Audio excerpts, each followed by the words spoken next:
மக்கள் அனைவருக்கும் வணக்கம். உலகத்தினுடைய பெரிய நாட்டாம ஜப்பான் வந்துட்டு போனார். அவர் வந்து பார்த்தீங்கன்னா 2 நாள் பயணமாக ஜப்பான் வந்திருந்தார். அவருடைய இந்த பீரியடில் வந்து பார்த்தீங்கன்னா போன தடவை பிரசிடெண்ட்டாக இருக்கும்போது வந்து பார்த்தீங்கன்னா ஜப்பானுக்கு வந்திருந்தார் ஒரு 6 வருடத்துக்கு முன்னாடி. அதுக்கப்புறமா நேற்று ஜப்பானுக்கு வந்திருந்தார். ஜப்பானோட பிரதம மந்திரி முடிஞ்சிருந்ததுன்னா அவங்களே வந்து நோபல் பீஸ் ப்ரைஸை வந்து அவங்களே செஞ்சு டொனால்ட் ஜே ட்ரம்ப்புக்கு வந்து கொடுத்து அனுப்பியிருப்பாங்க. அன்ஃபார்ச்சுனேட்லி அது முடியாததுனால வார்த்தையோடு வந்து நிறுத்திட்டாங்க அப்படின்னு வந்து சொல்லலாம். அப்படி என்ன புகழ்ந்து தள்ளினாங்க இந்த ஜப்பானோட பிரதம மந்திரி அப்படின்ற விஷயங்களா இருக்கட்டும், இந்த ரேர் எர்த் மினரல்ஸ் என்ன அப்படின்றத விஷயங்களா இருக்கட்டும், ஏன் ட்ரம்ப் எங்கே போனாலும் இந்த ரேர் எர்த் மினரல்ஸை வந்து ட்ரேடு எந்த கண்ட்ரியோடு போனாலும் சைன் பண்ணிகிட்டே இருக்காரு அப்படின்றத பற்றி இந்த காணொலியில் பார்க்கலாம். ஸோ முதல்ல வந்து பார்த்தீங்கன்னா அமெரிக்கா அண்ட் ஜப்பான் ஒரு அலை அப்படின்றது எல்லாருக்கும் வந்து தெரிஞ்ச ஒரு விஷயம் தான். அமெரிக்க படைகள் அதிகமாக வெளிநாட்டில் இருக்குது அப்படின்னா அது ஜப்பானில் தான் இருக்குது. ஏன்னா 50,000க்கும் மேலே படை வீரர்கள் வந்து பார்த்தீங்கன்னா ஜப்பானில் தான் வந்து தங்கியிருக்கிறாங்க. யோகோசுகா அப்படின்ற ஒரு படைத்தளமாக இருக்கட்டும், ஸோ அந்த மாதிரி நிறைய இடங்கள் இருக்குது. ஒக்கினாவா, ஸோ நிறைய இடங்கள்ல வந்து இருக்காங்க ஸ்பிளிட் ஆகி. ஸோ விஷயத்துக்கு வரலாம். ஸோ என்னென்னு வந்து பார்த்தீங்கன்னா அமைதிக்கான ஒரு பீஸ் டீலு. இதுக்கு நான் என்ன சொல்கிறதுன்னு எனக்கு ஒன்றும் புரியல. பட் இது ஜப்பான் அவங்க நாடு, அவங்க சொல்கிறாங்க, அது அவங்க விருப்பம். நம்ம எதுவும் இதில் கமெண்ட் சொல்கிறதுக்கு ஒன்றும் இல்லை. பட் ஆனால் அவங்க என்ன சொன்னாங்க அப்படின்னு வந்து பார்த்தீங்கன்னா கம்போடியாவுக்கும் கம்போடியாவுக்கும் தாய்லாண்டுக்கும் இடையேயான ஒரு பிரச்சனை வந்தது இல்லைங்களா, ஒரு சின்ன போர் தொடங்குற மாதிரி ஒரு பிரச்சனை வந்தது. ஸோ அதை வந்து இவர் வந்து பேசி நிறுத்தினார், டொனால்ட் ஜே ட்ரம்ப் பேசி நிறுத்தினார் அப்படின்ற விஷயங்களா இருக்கட்டும். நல்ல வேலை உக்ரைன் ரஷ்யா போர் நிறுத்திருந்தாருன்னா அவருக்கு வந்து இவங்களே வந்து செஞ்சு எப்படின்னா வந்து ஒரு பீஸ் டீலை கொடுத்து அனுப்பியிருப்பாங்க நோபல் ப்ரைஸை. அதாவது அதுக்கடுத்து வந்து பார்த்தீங்கன்னா இந்த இஸ்ரேலுக்கும் ஹமாஸுக்கும் இடையான போரை வந்து இவர் நடுவில் புந்து நிறுத்தினார் அப்படின்னு சொல்லிட்டு என்ன சொன்னாங்கன்னா ஜப்பானிய பெண் பிரதம மந்திரி, அதாவது வந்த ஒரு ஷார்ட் டைமில், அதாவது பிரசிடெண்ட்டாக அவர் வந்து பதவிக்கு பொறுப்புக்கு வந்த ஒரு ஷார்ட் டைமில் ஒரு 2 போருங்களை வந்து நிறுத்தியிருக்கிறாரு அப்படின்றத வந்து சொன்னாங்க. நான் என்ன சொல்கிறது அப்படின்னு ஒன்றும் புரியல. சரி, அதை அவங்க சொன்னாங்க அப்படின்றத உங்களுக்கு நான் சொல்லிடுறேன். உங்களோட கருத்துக்கள் என்னன்றதை கருத்துரை பகுதியில் பதிவு பண்ணுங்கள். ஸோ அடுத்து வந்து பார்த்தீங்கன்னா முதல்ல வந்து ஒரு விஷயம் சொல்ல நினச்சேன். ஜப்பானுடைய பெண் பிரதம மந்திரி அப்படின்னு நான் பலமுறை சொல்லியிருப்பேன். உண்மையாக சொல்லணும்னா டிவி அப்படின்னுவாங்க, டொமஸ்டிக் வயலன்ஸ் அப்படின்னு சொல்லிட்டு.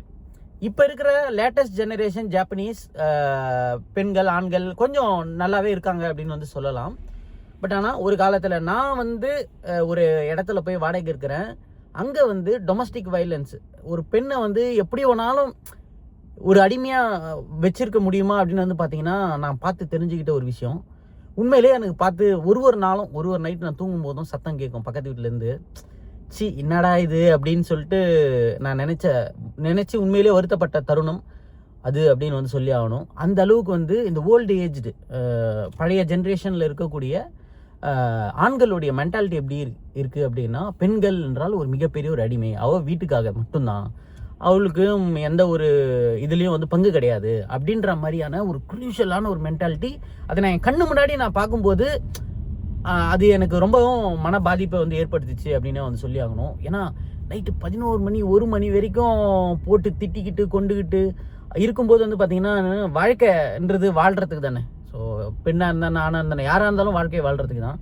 அதில் வந்து ஒரு பெண்ணை போட்டு இவ்வளோ சித்திரவதை பண்ணி குடிச்சிட்டு வந்து சண்டை போட்டுக்கிட்டே இருக்கிறதுலாம் வந்து பார்த்திங்கன்னா ரொம்பவும் வந்து என் மனசில் ஆழமாக பதிஞ்ச ஒரு விஷயம். நான் ஜப்பானில் பார்த்த ஒரு விஷயம். ஸோ டொமஸ்டிக் வயலன்ஸ் எப்படி இருக்கும் ஜப்பானில் அப்படின்றது எனக்கு நல்லாவே வந்து தெரியும். ஸோ அப்படி இருக்கும்போது ஒரு பெண் வந்து வராங்க அப்படின்றது ஏன் ஜப்பானில் ஒரு பெரிய விஷயமா பார்க்கப்படுதுன்னா, இப்போ எந்த அளவுக்கு முன்னாடி பெண்ணை நடத்தியிருக்காங்க இவங்க அப்படின்றத சொல்லணும் அப்படின்றதுக்காக தான் அந்த உதாரணத்தை நான் வந்து சொன்னேன். ஸோ உண்மையிலே வரவேற்க தகுந்த ஒரு விஷயம் அப்படின்னு வந்து கண்டிப்பாக சொல்லுவேன்.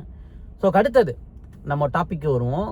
இந்த ரேர் எர்த் மினரல்ஸ் அப்படின்னு சொல்லிட்டு ஏன் வந்து பிரசிடென்ட் ட்ரம்ப் அவர்கள் எங்கே போனாலும் இந்த ரேர் எர்த் மினரல்ஸை வந்து ஃபோக்கஸ் பண்ணிகிட்டே இருக்காரு. இப்போ அவர் இந்த ஆசியாவில் போயிட்டுருக்காரு இல்லைங்களா, போகிற ஒரு நாட்டிலேயே வந்து இந்த ரேர் எர்த் மினரல்ஸுக்கான ஒரு அக்ரிமெண்ட் வந்து சைன் பண்ணுறாரு. ஆஸ்திரேலியாவை கூட வந்து பார்த்தீங்கன்னா இந்த ரேர் எர்த் மினரல்ஸ்க்கான ஒரு அக்ரிமெண்ட் வந்து சைன் பண்ணுறாரு. இந்த ரேர் எர்த் மினரல்ஸ்ன்றது நம்ம நாட்டிலேயே இருக்குது, பல நாடுகளில் வந்து கிடைக்கக்கூடிய. ரேர் எர்த்துன்றது எங்கேயுமே கிடையாது, சைனா மட்டும்தான் வச்சுருக்காங்க அப்படின்றது தவறான ஒரு புரிதல் அப்படின்னு சொல்லுவேன். ரேர் எர்த்து மினரல்ஸ்ன்னு எடுத்துக்கிட்டிங்கன்னா ஆஸ்திரேலியாவில் ஒரு மிகப்பெரிய ஒரு ஹப்பு அப்படின்னு சொல்லலாம். அவங்ககிட்ட இல்லாத ரேர் எர்த் மினரல்ஸ் வந்து கிடையாது. ரேர் எர்த் அப்படின்றது மினரல்ஸ் எல்லா இடத்துலையும் இருக்குது. அது ஏன் ரேராக ஆகுது அப்படின்னு வந்து பார்த்தீங்கன்னா அதோட ப்ராசஸிங். சைனா எடுத்துட்டிங்க அப்படின்னா இந்த மினரல்ஸை வந்து ப்ராசஸிங் பண்ணும்போது அதில் வந்து டாக்ஸிக் வந்து நிறைய விஷயங்கள் வந்து வரும். அதையெல்லாம் மீறி அவங்க வந்து பார்த்தீங்கன்னா பல வருடங்களுக்கு முன்னாடி பல டீகேட்ஸாக வந்து பண்ணிகிட்டு இருக்கிறாங்க. முன்னாடி எனக்கு தெரிஞ்சு ஒரு 30-40 வருஷத்துக்கு முன்னாடி இருந்து வந்து பார்த்தீங்கன்னா சைனா வந்து இந்த மினரல்ஸை வந்து ப்ராசஸிங் பண்ணுற டெக்னாலஜி வந்து அவங்க வச்சுருக்கிறாங்க. அதனால தான் சீனா கிட்ட இருந்து காஸ்ட் காம்படிட்டிவாக எல்லாராலையும் வாங்க முடியுது அப்படின்றத நீங்கள் தெரிஞ்சுக்கணும். சீனா என்னைக்கோ போட்ட ஒரு அடித்தளம் வந்து இன்னைக்கு வந்து அவங்களுக்கு கை கொடுக்குது. ஸோ அவங்கள வந்து ரொம்ப பக்காவாக பிளான் பண்ணி இந்த ரேர் எர்த் மினரல்ஸோட ப்ராசஸிங்கோட காஸ்ட் எல்லாம் வந்து பார்த்தீங்கன்னா சீனாவை தவிர வேறு யாராலும் கம்மி பண்ண முடியாது. அந்த அளவுக்கு வந்து பார்த்தீங்கன்னா மைனிங்ஸ் மட்டும் கிடையாது, ப்ராசஸிங்லையுமே அவங்க பெஸ்ட் அப்படின்றத நீங்கள் தெரிஞ்சுக்கணும். ஸோ யாருக்கிட்ட வேணாலும் மினரல்ஸ் இருக்கும், ஆனால் அதை ப்ராசஸிங் காஸ்ட் வந்து சீனாவை தவிர்த்து வேறு எங்கே போனாலும் அதிகமாக இருக்கும். அந்த டெக்னாலஜி எல்லாம் வந்து பார்த்தீங்கன்னா இன்றைக்கி சீனா தான் வந்து மோனோபோலி, அவங்க தான் லெஜெண்ட் அப்படின்றத நீங்கள் தெரிஞ்சுக்கோங்க. ஸோ அதனால தான் இப்போது ரீசெண்டாக வந்து பார்த்தீங்கன்னா ஜப்பான்லேயுமே நிறைய ஆட்டோமோட்டிவ் இண்டஸ்ட்ரிக்கு ஒரு நோட்டீஸ் வருது. இந்த மாதிரி சீனாவிலிருந்து இந்த ரேர் எர்த் மினரல்ஸ் வந்து வேணும் அப்படின்னா அதுக்கு வந்து லைசன்ஸ் அப்படின்ற ஒரு ப்ரொசீஜரை கொண்டு வந்திருக்காங்க. அதனால் இந்த எனக்கு தெரிஞ்ச ஒரு 15-20 மெட்டீரியல் நானே பார்த்தேன். 20 மெட்டீரியல் கிட்ட வந்து பார்த்தீங்கன்னா உங்களுக்கு வந்து கையில் கிடைக்காது. இது எல்லாமே வந்து சீனா வந்து ஹோல்டு பண்ணியிருக்காங்க கன்சைன்மெண்ட்டை அப்படின்ற ஒரு மெசேஜ். இது கண்டி இப்போ கொஞ்சம் ஸ்டாக் இருக்கிறதுனால இது வந்து ஓடிக்கிட்டு இருக்கு. இன்னும் கொஞ்ச நாள் ஆச்சுன்னா இது எந்த மாதிரியான ஒரு இம்பாக்டை வந்து ஆட்டோமோட்டிவ் இண்டஸ்ட்ரியில் வந்து எடுத்துகிட்டு வரும் அப்படின்றது யாருக்குமே வந்து தெரியாது. இப்போ உதாரணத்துக்கு நான் இந்த சீட் பெல்ட் வந்து போட்டுட்ருக்கேன். இப்போ இந்த சீட் பெல்ட்டுக்கு வந்து ஒரு மாடியூல் இருக்குது. இந்த மாடியூலுக்கே வந்து பார்த்தீங்கன்னா மேக்னெட்ஸ் வந்து நாங்கள் யூஸ் பண்ணுறோம். அப்படி யூஸ் பண்ணும்போது அதுக்கான அந்த ஒரு ரா மெட்டீரியல் வரல அப்படின்னா ஒரு சின்ன விஷயம் தான், அது வரல அப்படின்னா இந்த மொத்த ப்ராடக்ட்டுமே எங்களால் மேனுஃபேக்சரே பண்ண முடியாது. அப்போ இந்த ஒரு ப்ராடக்ட் மேனுஃபேக்சர் ஆகலை அப்படின்னா உங்களுக்கு இந்த காரே வெளியில் வராது. புரியுதுங்களா? ஸோ இதுதான் வந்து ரியாலிட்டி. அதனால தான் இது வந்து ஒரு பெரிய ரிஸ்க்காக வந்து பார்க்கப்படுது. சீனா வந்து ரொம்ப சூப்பராக என்ன ப்ளே பண்ணுறாங்க அப்படின்னு வந்து பார்த்தீங்கன்னா அவங்க வந்து இப்போது அமெரிக்கா அவங்க மேலே வந்து பொருளாதார தடையை போடும்போது அதை வந்து டேக்கிள் பண்ணுறதுக்கு இவங்க இந்த மினரல்ஸை வந்து ஹோல்டு பண்ணுறது மூலிமா ஒரு பேச்சுவார்த்தை, ஒரு விண்டோ கிடைக்கும் இல்லையா, வாப்பா பேசலாம்ப்பா, நெகோஷியேட் பண்ணலாம்ப்பா அப்படின்னு ஒரு விண்டோ கிடைக்கும் இல்லைங்களா. ஸோ அதுதான் வந்து முக்கியமான ஒரு விஷயமா பார்க்கப்படுது. ஸோ இது வந்து சைனா ரொம்ப ஒண்டர்ஃபுல்லாக வந்து ப்ளே பண்ணுறாங்க அப்படின்னே வந்து சொல்லுவேன். ஏன்னா அவங்க இதை வளர்த்து எடுத்தாங்க, அவங்க இந்த ஒரு இண்டஸ்ட்ரியை இத்தனை வருஷமாக வளர்த்து எடுத்துன்னு வந்திருக்காங்க.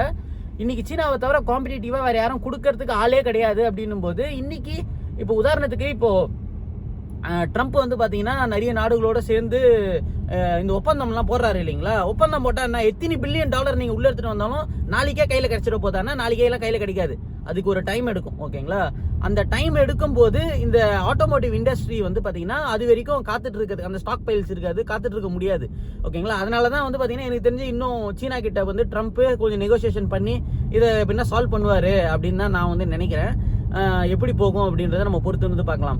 ஸோ ட்ரம்ப் என்ன சொல்ல வராரு இந்த அக்ரிமெண்ட் போடுறதன் மூலிமா அப்படின்னு வந்து பார்த்தீங்கன்னா இது இந்த ரேர் எர்த் மினரல்ஸ்ன்றது ஒரு சென்சிட்டிவான ஒரு மெட்டீரியல். இது வந்து இந்த இண்டஸ்ட்ரி இந்த ஏர்கிராஃப்ட் மேனுஃபேக்சரிங் பண்ணுற இண்டஸ்ட்ரியில் இருந்து உங்களுக்கு எல்லா இண்டஸ்ட்ரிக்கும், கார் இண்டஸ்ட்ரியிலிருந்து பெரும்பாலான இண்டஸ்ட்ரிக்கு எல்லாத்துக்குமே வந்து இந்த ரேர் எர்த் மினரல்ஸ்ன்றது ரொம்ப ரொம்ப ஒரு முக்கியமான ஒரு விஷயமா இருக்குது.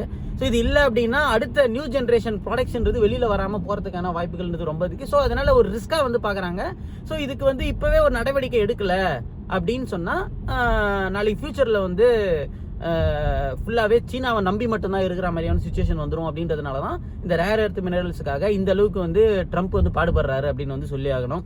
ஸோ கடைசியாக ஒரே ஒரு விஷயத்தை மட்டும் சொல்லி முடிச்சுக்கிறேன். ஜப்பானுடைய புதிய பெண் பிரதம மந்திரி வந்து அவங்க ஆஃபீஸுக்கு வராங்க அப்படின்ற அந்த ஒரு ஃபர்ஸ்ட் டேல வந்து பார்த்தீங்கன்னா நார்த் கொரியாவிலேருந்து ஒரு மிசைல் வந்து லான்ச் பண்ணுறாங்க. நார்த் கொரியா கிட்ட இருக்கிற மிசைல் டெக்னாலஜி வந்து பார்த்தீங்கன்னா அவங்க நல்ல ஒரு ஹைட்டில் ஒரு 4000 கிலோமீட்டர்ஸ் 4500 கிலோமீட்டர்ஸ் நல்ல ஒரு ஹைட்டில் எடுத்துகிட்டு போகிற மாதிரியான மிசைல்ஸ் வந்து நிறைய வந்து வச்சிருக்காங்க.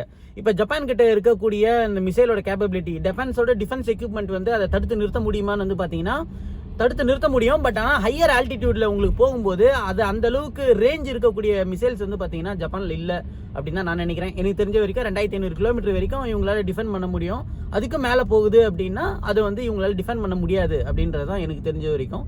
ஸோ நார்த் கொரியா வந்து பார்த்தீங்கன்னா பல முறை ஜப்பான் நாட்டுக்கு மேலே போய் இன்னொரு டார்கெட் பண்ணுறதுக்காக அந்த மிசைல்ஸை வந்து அனுப்பிக்கிட்டே இருப்பாங்க. அமெரிக்காவுடைய ஏதோ ஒரு தீவு ஒன்று இருக்குது, செங்கோக்குவா என்னன்னு தெரியல, எக்ஸாக்டாக தெரியல. அந்த ஒரு தீவுக்கு போனோம் அப்படின்னா ஜப்பானுக்கு மேலே பறந்து போவோம். ஸோ ஜப்பானுக்கு மேலே பறந்து போகும்போது அது ஜப்பானியர்கள் என்ன நினைப்பாங்க, நாளைக்கு இது இங்கே விழுந்துச்சுன்னா என்ன ஆகும், அப்போ எங்களோட செக்யூரிட்டி என்ன ஆகும் அப்படின்ற மாதிரி நினைப்பாங்களா இல்லையா? ஸோ ஜப்பானோட பிரதம மந்திரி வந்த அந்த ஃபஸ்ட்டு டேவே வந்து பார்த்தீங்கன்னா நார்த் கொரியா வந்து சிம்பாலிக்காக வந்து பார்த்தீங்கன்னா ஒரு 5-6 மாதம் கழிச்சுன்னு நினைக்கிறேன் அவங்க பிரதம மந்திரியே பதவியேற்ற அன்னைக்கு இந்த மிசைலை வந்து லான்ச் பண்ணியிருந்தாங்க. ஸோ ஜப்பானோட டிஃபென்ஸில் வந்து பார்த்தீங்க அப்படின்னா டிஃபென்ஸோட இதுவை வந்து இன்க்ரீஸ் பண்ணோம் அப்படின்னு சொல்லிட்டு 2% ஆஃப் த ஜிடிபி எனக்கு தெரிஞ்சு முதல்ல நினைக்கிறேன் ஜப்பான் வந்து பார்த்தீங்கன்னா இந்த டிஃபென்ஸ் எக்யூப்மெண்ட்டுக்காக இன்வெஸ்ட் பண்ணுறதுன்றது இப்போ தான் முதல் முறை அப்படின்னு நான் வந்து நினைக்கிறேன். ரொம்ப ஹையர் ஜிடிபி லெவலில் 2% ஆஃப் த ஜிடிபி. ஸோ கிட்டத்தட்ட $80 பில்லியன் அப்படின்னு நினைக்கிறேன். எக்ஸாக்டாக எனக்கு தெரியல, நீங்கள் ஒன்றா சர்ச் பண்ணி பாருங்கள். 2%. ஸோ அந்த அளவுக்கு வந்து இப்போ இன்வெஸ்ட்மெண்ட் பண்ண ஆரம்பிக்கிறாங்க. அதுக்கு இன்னொரு காரணம் என்ன அப்படின்னு வந்து பார்த்தீங்கன்னா இப்போ ட்ரம்ப் வந்ததுக்கப்புறமா ட்ரேட் டெஃபிசிட் வந்து ரொம்ப ஹியூஜாக இருக்குது ஜப்பானுக்கும் அமெரிக்காவுக்கும். ஸோ அப்படின்னா நீங்கள் எங்களுடைய இதுவை வந்து நீங்கள் டிஃபென்ஸ் எக்யூப்மெண்ட்டை வாங்குங்க அப்படின்ற மாதிரியான ஒரு ப்ரெஷர் இருக்கிறதாவும் சொல்லப்படுது. ஸோ அதுவும் ஒரு காரணமாக இருக்கலாம். வாங்கி என்ன பண்ண போகிறாங்க, வாங்கி சும்மா அப்படியே பைலப் பண்ணி வைக்க வேண்டியது தான். மேபி இந்த நார்த் கொரியா வந்து என்னங்கன்னா ஒரு இது ராக்கெட் விடுவான், அந்த ராக்கெட்டையும் வந்து இவங்களால அந்த அளவுக்கு போய் ரீச் பண்ண முடியாத அளவுக்கான சுச்சுவேஷனில் தான் இருக்குது இப்போ. அப்போதான் வந்து நான் யோசிப்பேன் நம்மக்கிட்ட எந்த அளவுக்கு ஒரு டெக்னாலஜி இருக்குது. இந்தியா வந்து எவ்வளோ கஷ்டப்பட்டு எவ்வளவோ நெகட்டிவ் பாயிண்ட்ஸ் இருக்குது. நம்ம ஊரை பற்றி சொல்லணும், நிறைய நெகட்டிவ் பாயிண்ட்ஸ் இருக்குது. ஆனால் பாசிட்டிவான விஷயங்கள் நம்ம பார்த்தோம் அப்படின்னா நம்ம நாடு வந்து அந்த அளவுக்கு டிஃபென்ஸில் வந்து அவ்வளோ சூப்பராக வந்து வளர்ந்துருக்கு அப்படின்னு வந்து சொல்லலாம். இன்றைக்கி வந்து நம்ம இந்த பிரம்மோஸ் ஏவுகணை மாதிரியான ஒரு ஏவுகணையாக இருக்கட்டும், ஹைப்பர்சோனிக் மிசைல்ஸாக இருக்கட்டும், எவ்வளோ சூப்பராக வந்து டெவலப் பண்ணியிருக்காங்க. எவ்வளோ பிரச்சனைகள் இருந்தாலும் ஆனால் அதுலேயுமே இந்த ஒரு ப்ராடக்ட் எடுத்துன்னு வந்திருக்காங்களேன்னு நினைக்கும் போதே எனக்கு உண்மையிலேயே வந்து பெருமையாக இருக்குது நம்ம ஒரு இந்தியன் அப்படின்னும் போது.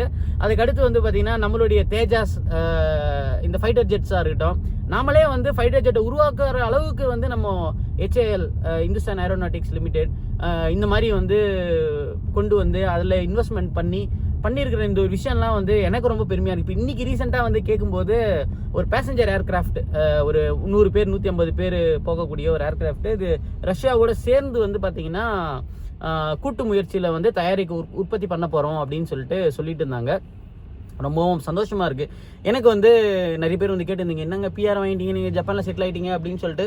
ஏதோ ஒரு காலம் நம்மளும் வந்து வர வேண்டிய ஒரு சுச்சுவேஷன் வரும். ஸோ அப்போ வந்து பார்த்தீங்கன்னா எனக்கு வந்து ஜப்பான் சிட்டிசன்ஷிப் வாங்கி வச்சிருக்கணும் அப்படின்ற ஒரு எண்ணம் என் மனசுக்குள்ளே இல்லவே இல்லை.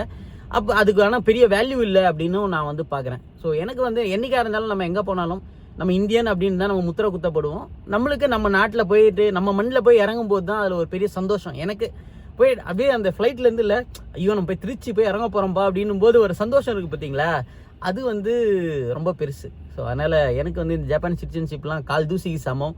அதெல்லாம் வந்து எனக்கு பெருசாக தேவையில்லை. இப்போதைக்கு நான் என்ன யோசிக்கிறேன்னா ஒரு தொழில் பண்ணணும்.